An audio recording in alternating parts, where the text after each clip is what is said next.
สบายดีท่านผู้ชมติดตามข่าวต่างประเทศในมื้อนี้จะนำเสนอข้อมูลข่าวสารการเคลื่อนไหวเวียกงานในต่างประเทศมานำเสนอให้ทานได้รับชมทำอีกนี้เฮามาติดตามกันที่ข่าวแผนการของกองประชุมใหญ่ผู้แทนทั่วประเทศครั้งที่ 14 ของพรรคคอมมิวนิสต์เวียดนาม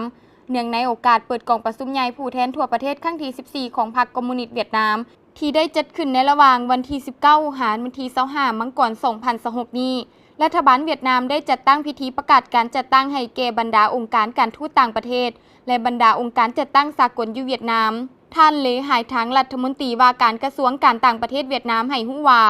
การเคลื่อนไหวแม่นคิดหมายสำคัญสำหรับการเดินทางพัฒนาของประเทศซึ่งนี่แม่นโอกาสสำคัญเพื่อกวดกาคืน 40 ปีแห่งการพันขยายขบวนการโดยโมยและการจัดตั้งพันขยายมติกองประชุมใหญ่ผู้แทนทั่วประเทศครั้งที่ 13 ของพรรคปี 2021-2026 เพื่อแนะใส่กำหนดทิศพัฒนาฮอบด้านของประเทศในระยะใหม่กองประชุมใหญ่ครั้งที่ 14 นี้มีหัวข้อว่าภายใต้ทุงอันสง่าราศีของพรรคร่วมแฮงร่วมใจตัดสินใจปฏิบัติบรรดาจุดหมายพัฒนาของประเทศฮอดปี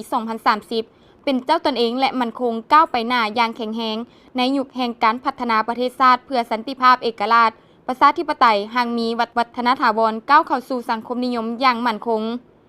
ซึ่งห่างบทรายงานการเมืองและโครงการเคลื่อนไหวปฏิบัติมติกองประชุมใหญ่ผู้แทนทั่วประเทศครั้งที่ 14 ของพรรคได้กำหนด 3-9 บุกทะลุยุทธศาสตร์ 6 หน้าที่สำคัญเพื่อแนใส่สุขยุการพัฒนาประเทศในระยะพัฒนาใหม่สำหรับนโยบายการต่างประเทศเวียดนามที่ได้กล่าวไว้ในเอกสารของกองประชุมใหญ่แม้นสืบต่อแนวทางการปฏิรูปในยุคสมัยเพิ่มทิศชี้นำเพิ่มทวีการป้องกันชาติป้องกันความสงบตั้งหน้าสุขยุการพัวพันทั้งการทูตและการเชื่อมโยงสากลเป็นหน้าที่สำคัญสืบต่อปฏิบัตินโยบายการต่างประเทศเป็นเอกราชเป็นเจ้าตนเองสันติภาพมิตรภาพการร่วมมือและการพัฒนาให้บุริมสิทธิผลประโยชน์ของชาติโดยอิงตามหลักการพื้นฐานของกฎบัตรสหประชาชาติและการร่วมมือที่ต่างฝ่ายต่างมีผลประโยชน์เป็นเพื่อนมิตรที่ดีคู่ร่วมมือที่ดีคู่ร่วมมือที่เชื่อถือได้และเป็นสมาชิกที่มีความรับผิดชอบของประชาคมสากลและตั้งหน้าเข้าร่วมในการแก้ไขปัญหาทั่วไปของภาคพื้นและในโลก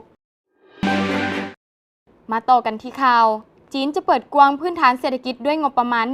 140,000 ตื้อดอลลาร์สหรัฐที่กองประชุมเศรษฐกิจโลกประจำปี 2026 ท่านเหอรี่เฟิงรองนายกรัฐมนตรีจีนได้กล่าวคำปราศรัยว่าจีนให้คำมั่นสัญญาจะขยายการค้าทั่วโลกสู่ยุคการบริโภคและน้ำหนักการประดิษฐ์สร้างที่มีสีเขียวและ AI เน้นหนักถึงการร่วมมือในการประเสริฐหน้า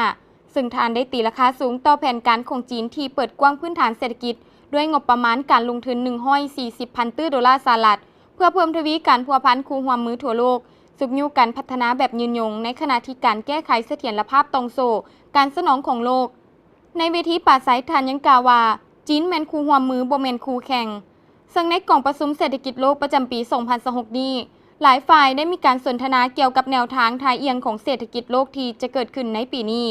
การร่วมมือด้านการค้าและเสถียรภาพด้านภูมิศาสตร์การเมืองคำปราศรัยดังกล่าวได้ยกให้เห็นทัศนะของจีนต่อหลายฝ่ายเกี่ยวกับความพร้อมในการร่วมมือกันในการเติบโตร่วม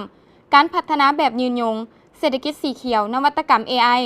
ตลาดโลกการขยายตัวทางด้านเศรษฐกิจโอกาสการลงทุนการร่วมมืออุตสาหกรรมการพัฒนาที่มีคุณภาพสูงการค้าสากลพลังงานทดแทนความเป็นกลางของคาร์บอนการเปลี่ยนแปลงสภาพอากาศตลาดเปิดการปฏิรูปเศรษฐกิจโลกท่านผู้ชมและนี่ก็แม่นข้อมูลข่าวสารต่างประเทศที่พวกเราได้นำมาเสนอให้ทานได้รับชมต่อไปเชิญท่านก็ไปติดตามรับชมภาคข่าวกันต่อ